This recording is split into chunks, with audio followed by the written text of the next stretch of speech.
ফেরাউনের বাসর ঘরে সেই রাতে কি ঘটেছিল যা ইতিহাস কখনো ভুলতে পারেনি।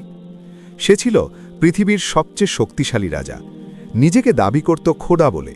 কিন্তু সেই রাতে তার নিজের প্রাসাদে, তার নিজের বাসর ঘরে সে এমন এক নারীর সামনে হাত সরিয়ে কাঁপতে কাঁপতে পিছিয়ে গিয়েছিল, যার পাশে ছিল শুধু একটাই শক্তি, আল্লাহ। দিনটি ছিল নীল নদের তীরে সবচেয়ে বড় উৎসবের দিন। সূর্য ওঠার আগেই পুরো মিশর সেজে উঠেছে নববধূর মতো। নীল নদের দুই পারে হাজার হাজার রঙিন পতাকা উঠছে। প্রতিটি বাড়িতে, প্রতিটি রাস্তায় ফুলের মালা ঝোলানো হয়েছে। বাতাস ভারী হয়ে উঠেছে সুগন্ধি ধূপ আর আতরের গন্ধে। কারণ আজ মিশরের অধিপতি, নিজেকে খোদা দাবিদার ফেরাউন, তার জীবনের সবচেয়ে বড় ইচ্ছা পূরণ করতে যাচ্ছে। আজ তার বিয়ে। ফেরাউন ঘোষণা দিয়েছে, আজকের এই দিনে মিশরের কেউ কাজ করবে না, কেউ উপোস থাকবে না। রাজভাণ্ডার খুলে দেওয়া হয়েছে। প্রজাদের মাঝে মুঠো মুঠো স্বর্ণ মুদ্রা বিলানো হচ্ছে। কিন্তু এই উৎসবের মাঝেও, এই কোলাহলের আড়ালে বনি ইসরায়েলের বস্তিতে ছিল এক গভীর নিস্তব্ধতা। সেখানে কোনো আনন্দ নেই, কোনো উৎসব নেই। আছে শুধু দীর্ঘশ্বাস আর চাপা কান্না। তারা জানে তাদেরই এক বোন, তাদেরই কওমের এক রত্ন আজ নিজেকে উৎসর্গ করতে যাচ্ছে এক জালিমের হাতে।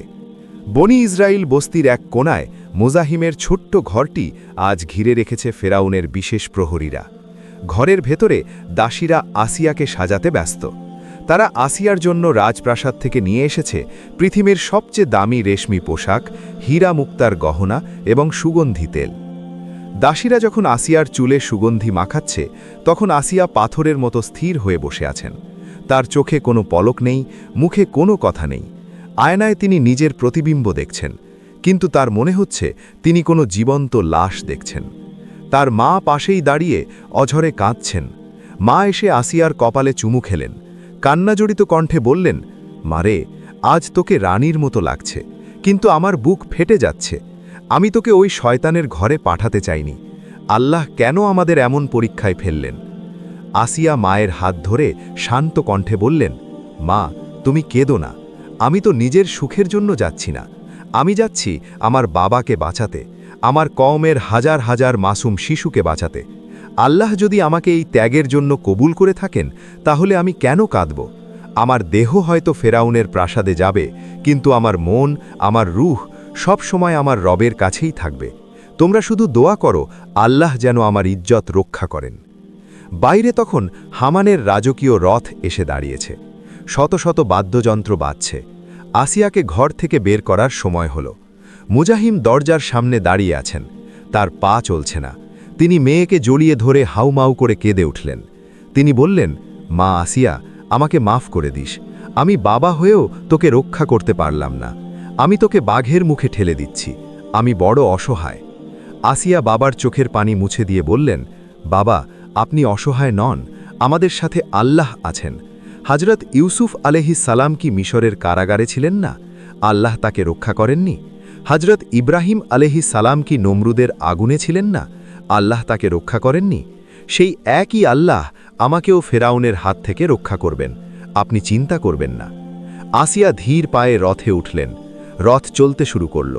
হাজার হাজার মানুষ রাস্তার দুই পাশে দাঁড়িয়ে তাকে দেখছে। তারা ভাবছে, আহা, কি ভাগ্য এই মেয়েটার, ফেরাউনের রানী হচ্ছে। কিন্তু তারা জানে না, এই মেয়েটি রাজপ্রাসাদে যাচ্ছে রানীর মুকুট পরতে নয়, বরং ঈমানের পরীক্ষা দিতে। সূর্য ডুবে গেল, রাত নামল।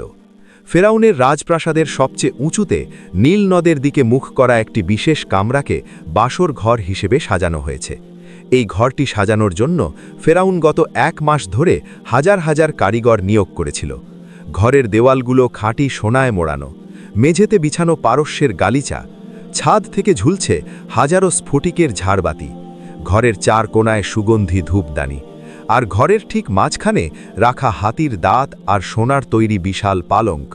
তার ওপর রেশমি চাদর আর হাঁসের পালকের বালিশ। চারপাশে ছড়িয়ে গোলাপ আর জুঁই ফুল। দাসীরা আসিয়াকে সেই ঘরে নিয়ে এলো। পালঙ্কে বসিয়ে দিয়ে চলে গেল। যাওয়ার সময় ফিসফিস করে বলল, রানীমা, আপনি কত ভাগ্যবতী। স্বয়ং খোদা অর্থাৎ ফেরাউন আজ আপনার কাছে আসবেন। আসিয়া কোনো উত্তর দিলেন না। দরজা বন্ধ হওয়ার সাথে সাথে আসিয়ার ভেতরের বাঁধ ভেঙে গেল। তিনি পালঙ্ক থেকে নেমে ছুটে গিয়ে জানালার কাছে দাঁড়ালেন। নিচে নীল নদ, চাঁদের আলোয় নদীটি চকচক করছে। আসিয়া আকাশের দিকে তাকিয়ে বললেন, হে আমার রব, এই বিশাল পৃথিবী তোমার সৃষ্টি। এই ফেরাউন, এই হামান, এই প্রাসাদ সব তোমার, তুমিই এদের মালিক। আজ আমি তোমার কাছে আশ্রয় চাইছি। আমার পবিত্রতা এই নাপাক ফেরাউনের হাতে সঁপে দিতে চাই না। তুমি আমাকে রক্ষা করো। তিনি ঘরের কোণে রাখা পানির পাত্রে গেলেন, অজু করলেন। ঠান্ডা পানি যখন তার মুখে লাগল, তখন তার মনে হল আল্লাহর রহমত তাকে স্পর্শ করছে।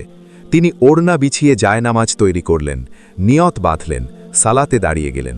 তার শরীর কাঁপছিল, কিন্তু হৃদয় ছিল পাহাড়ের মতো অটল। তিনি সেজদায় গিয়ে কাঁদতে লাগলেন, ইয়া আল্লাহ, তুমি তো জানো আমি কেন এখানে এসেছি। আমি আমার কওমকে বাঁচাতে এসেছি, কিন্তু মাবুদ, তুমি কি আমাকে এই কাফেরের হাতে লাঞ্ছিত হতে দেবে? আমি তোমার কাছে ভিখারিনীর মতো হাত পাচ্ছি।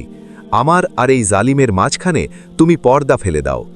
আসিয়ার এই কান্না আর ভরিয়াদ সরাসরি আরশে আজিমে গিয়ে পৌঁছল। আল্লাহ তাআলা ফেরেশতাদের সাক্ষী রেখে বললেন, তোমরা দেখো, আমার বান্দি ফেরাউনের প্রাসাদে থেকেও আমাকে ভুলেনি। আজ আমি তাকে এমন নিরাপত্তা দেব যা পৃথিবীর ইতিহাসে কেউ কখনো দেখেনি। ফেরাউন নিজেকে খোদা দাবি করতে পারে, কিন্তু সে আমার বান্দির একটি চুলের ডগাও স্পর্শ করতে পারবে না। এদিকে রাজপ্রাসাদের অন্য প্রান্তে ফেরাউন প্রস্তুত হচ্ছে। তার পরনে বিশ্বের সবচেয়ে দামি রেশমি পোশাক, গলায় হীরার মালা। আয়নায় নিজেকে দেখে তৃপ্তির হাসি হাসল। সে ভাবল, আমি তো খোদা, আজ আমি পৃথিবীর সবচেয়ে সুন্দরী নারীকে জয় করতে যাচ্ছি। হামান দরজায় এসে কুর্নিশ করে বলল, জাহাপনা, আজ আপনাকে পূর্ণিমার চাঁদের চেয়েও উজ্জ্বল লাগছে। বিবি আসিয়া আপনার জন্য অপেক্ষা করছেন। ফেরাউন গর্বভরে বলল, হামান, আমি শুনেছি আসিয়ার রূপ নাকি জাদু করতে পারে। আজ আমি সেই জাদু দেখতে চাই। আমি তাকে এমন সুখ দেব যা সে স্বপ্নেও ভাবেনি। ফেরাউন ধীর পায়ে বাসর ঘরের দিকে রওনা হল। প্রতিটি পদক্ষেপে যেন অহংকার ঠিকরে পড়ছে। প্রহরীরা মাথা নিচু করে দরজা খুলে দিল। ফেরাউন ভেতরে প্রবেশ করল। হাজার বাতির আলোয় ঘর ঝলমল করছে, সুগন্ধি নাকে লাগল। সে পালঙ্কের দিকে তাকালো, পালঙ্ক খালি। এদিক ওদিক খুঁজে অবশেষে দেখল ঘরের কোণে জানালার পাশে আসিয়া দাঁড়িয়ে আছেন, রাজকীয় পোশাকে, মাথায় ঘণ্টা। তিনি ফেরাউনের দিকে তাকাননি, তার দৃষ্টি নিচের দিকে। ফেরাউন মুগ্ধ হয়ে গেল। সে ভাবল, সত্যি হামান ঠিক বলেছিল, এমন রূপ আমি জীবনে দেখিনি। মনে হচ্ছে আসমান থেকে কোনো দেবী নেমে এসেছে। ফেরাউন ধীর পায়ে এগিয়ে গেল। তার জুতোর খটখট শব্দে ঘরের নীরবতা ভাঙল। আসিয়ার বুক ধক করে উঠল, কিন্তু তিনি নড়লেন না। মনে মনে পড়ছিলেন, হাসবুনাল্লাহু ওয়া নিয়ামাল ওয়াকিল, আল্লাহই আমার জন্য যথেষ্ট এবং তিনি উত্তম কর্মবিধায়ক। ফেরাউন নরম কণ্ঠে বলল, আসিয়া, হে আমার স্বপ্নের রানী, মুখ তোলো, আমার দিকে তাকাও। আসিয়া মুখ তুললেন না। ফেরাউন আবার বলল, তুমি কি লজ্জা পাচ্ছ? লজ্জা পেও না। আমি ফেরাউন, মিশরের অধিপতি। আজ থেকে আমি তোমার স্বামী। এই পুরো রাজপ্রাসাদ, এই হীরা মুক্তা সব আজ থেকে তোমার। তুমি শুধু একবার আমার দিকে তাকিয়ে হাসো। আসিয়া এবার মুখ তুললেন। তার চোখে কোনো ভয় নেই, আছে এক অদ্ভুত গাম্ভীর্য। তিনি ফেরাউনের চোখের চোখ রেখে সরাসরি বললেন, ফেরাউন, তুমি মিশরের রাজা হতে পারো, তুমি আমাকে সোনা দানা দিতে পারো, কিন্তু তুমি আমার মন কিনতে পারবে না। আমি এখানে নিজের ইচ্ছায় আসিনি, এসেছি আমার বাবাকে, আমার কওমকে বাঁচাতে। তুমি কথা দিয়েছিলে তাদের ক্ষতি করবে না। ফেরাউন অট্ট হাসি দিল, আরে বোকা মেয়ে, ওসব কথা এখন বাদ দাও। তুমি এখন আমার। বনি ইসরায়েলের কোনো মেয়ে কি এই প্রাসাদে পা রাখতে পারেছে? তোমার কৃতজ্ঞ থাকা উচিত। আসিয়া বললেন, আমি কৃতজ্ঞ একমাত্র আমার রবের কাছে, যিনি আমাকে সৃষ্টি করেছেন। ফেরাউন ভ্রু কুঁচকে বলল, তোমার রব? আমি তো তোমার রব, আমি তোমাকে খাওয়াচ্ছি, পড়াচ্ছি।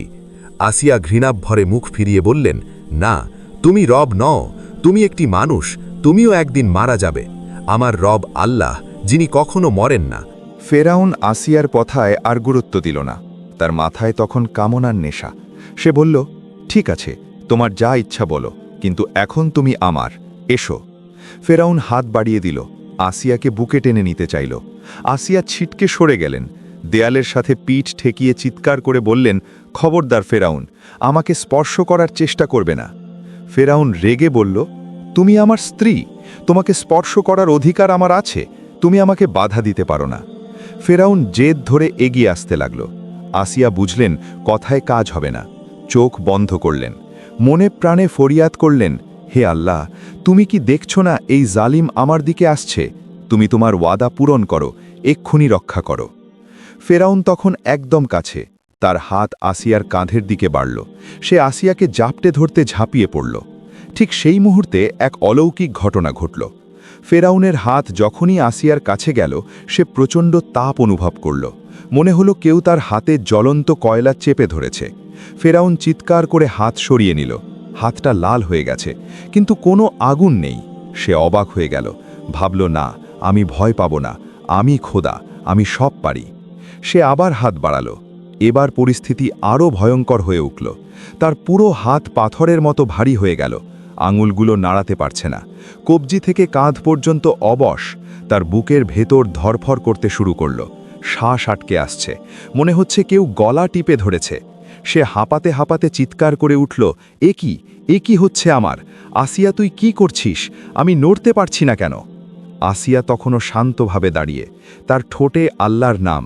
তিনি বললেন, ফেরাউন, আমি তোকে আগেই বলেছিলাম, আমি আল্লাহর জিম্মায় আছি। আমার রব তোকে আমার কাছে ঘেঁষতে দেবেন না। তুই আর এক পা এগোলে এখানেই মরে যাবি। তাফসিরের বর্ণনায় এসেছে, আল্লাহ তাআলা ফেরাউনের চোখে এক দৃষ্টিভ্রম তৈরি করে দিলেন। ফেরাউন যখনই আসিয়ার দিকে তাকাচ্ছিল, সে আসিয়ার জায়গায় এক ভয়ঙ্কর আকৃতি দেখতে পাচ্ছিল, অথবা আসিয়াকে আগুনের তৈরি মনে হচ্ছিল। ফেরাউন ভয়ে পিছিয়ে গেল, বিছানায় বসে পড়ল। তার শরীর ঘামে ভিজে গেছে। কাঁপতে কাঁপতে বলল, তুমি কে? তুমি মানুষ, না জিন, না জাদুকর? আসিয়া বললেন, আমি কোনো জিন নই, জাদুকরও নই। আমি একজন সাধারণ মানবী, কিন্তু আমার ঈমান আমাকে শক্তিশালী করেছে। তুই নিজেকে খোদা দাবি করিস, অথচ নিজের হাত নাড়াতে পারছিস না। তুই কেমন খোদা? ফেরাউন লজ্জিত হল, তার অহংকারে আঘাত লাগল। সে বুঝতে পারল এই নারীর সাথে এক অদৃশ্য শক্তি আছে। সে ভয় পেল, বলল, ঠিক আছে, আমি তোমাকে স্পর্শ করব না, আমার শরীর ঠিক করে দাও। আসিয়া আল্লাহর কাছে দোয়া করলেন, হে আল্লাহ, ও পিছু হটেছে, ওকে স্বাভাবিক করে দাও, যাতে ও বুঝতে পারে ক্ষমতা শুধু তোমার হাতে। আল্লাহর হুকুমে ফেরাউনের হাত স্বাভাবিক হল, শ্বাসকষ্ট কমল, কিন্তু মনের ভয় গেল না। সে সেই রাত আর আসিয়ার দিকে তাকানোর সাহস পেল না। বিছানার কোণে কুকড়ে শুয়ে রইল। আর আসিয়া সারা রাত জায়নামাজে দাঁড়িয়ে আল্লাহর শুকরিয়া আদায় করলেন। পরদিন সকাল হল। পুরো মিশর জেগে উঠল নতুন আলোয়। প্রাসাদের দাসদাসীরা কানাঘুষো করছে, কাল রাতে কি হলো? ফেরাউন কি খুশি? ফেরাউন তার কক্ষ থেকে বেরিয়ে এলো। চেহারায় ক্লান্তির ছাপ, চোখে রাত জাগার চিহ্ন, কিন্তু অহংকার কমেনি। সবার সামনে ভান করল যেন কিছুই হয়নি। তারপর সে সোজা হামানের কাছে গেল। হামান খুশি হয়ে জিজ্ঞেস করল, জাহাপনা, রাত কেমন কাটল? নতুন রানী নিশ্চয়ই আপনার মন জয় করে নিয়েছে। ফেরাউন সব বলতে চাইছিল, কিন্তু তার অহংকার তাকে বাধা দিল। সে ভাবল, আমি যদি বলি আমার হাত অবশ হয়ে গিয়েছিল, তাহলে হামান আমাকে দুর্বল ভাববে। সে মিথ্যা বলল। হামান, আসিয়া অপরূপা, কিন্তু খুব লাজুক। সে আমাকে একটু সময় চেয়েছে। আমিও ভাবলাম জোর করা ঠিক নয়। হামান হেসে বলল, জাহাপনা, আপনি কত মহান! রাজপ্রাসাদের বিলাসিতা দেখলে সে এমনিতেই আপনার পায়ে এসে পড়বে। ফেরাউন মনে মনে ভাবল, হায় হামান, তুই জানিস না, ওর কাছে এমন কিছু আছে যা আমার নেই। এরপর থেকে ফেরাউন আসিয়াকে রানীর সর্বোচ্চ মর্যাদা দিল, আলাদা মহল দিল, শত শত দাসী দিল, কিন্তু সে আর কখনো রাতে আসিয়ার ঘরে যাওয়ার সাহস পেল না। দিনে মাঝে মধ্যে আসত, কথা বলতো, কিন্তু নিরাপদ দূরত্ব বজায় রাখত। আসিয়ার চোখের দিকে তাকাতে ভয় পেত। আর আসিয়া সেই মহলের রানীর হালে থেকেও দিনের বেলা রোজা রাখতেন, রাতের বেলা ইবাদত করতেন। দাসীরা ভাবত রানী ঘুমাচ্ছেন, কিন্তু তিনি সেজদায় পড়ে আল্লাহর কাছে বলতেন, ইয়া আল্লাহ, তুমি আমাকে বাঁচিয়েছ, হাজারো শুকরিয়া। কিন্তু আমার মন এখানে টেকেরা, আমি আমার কাউমের কাছে ফিরতে চাই। এটি ইতিহাসের একটি অবিস্মরণীয় সত্য। ফেরাউন ভেবেছিল সে খোদা, সে সব ক্ষমতার মালিক, কিন্তু সে জানত না তার নিজের প্রাসাদের 4 দেওয়ালের ভেতরেই আল্লাহ এমন এক নারীকে রেখেছিলেন যাকে সে স্পর্শ করার ক্ষমতাও রাখত না। বিবি আসিয়া রাদিয়াল্লাহু আনহা আমাদের শিখিয়ে গেছেন, ঈমান যদি সত্যিকারের হয়, তাহলে ফেরাউনের মতো জালিমের ঘরে থেকেও নিজেকে পবিত্র রাখা যায়। দুনিয়ার সব ঐশ্বর্য পায়ের নিচে থাকলেও আল্লাহর ভালোবাসা যদি অন্তরে থাকে, তাহলে সেটাই আসল সম্পদ। এই ঘটনায় বর্ণিত ঘটনাগুলি কোরআন, তাফসির এবং ঐতিহাসিক বর্ণনার আলোকে সাজানো হয়েছে।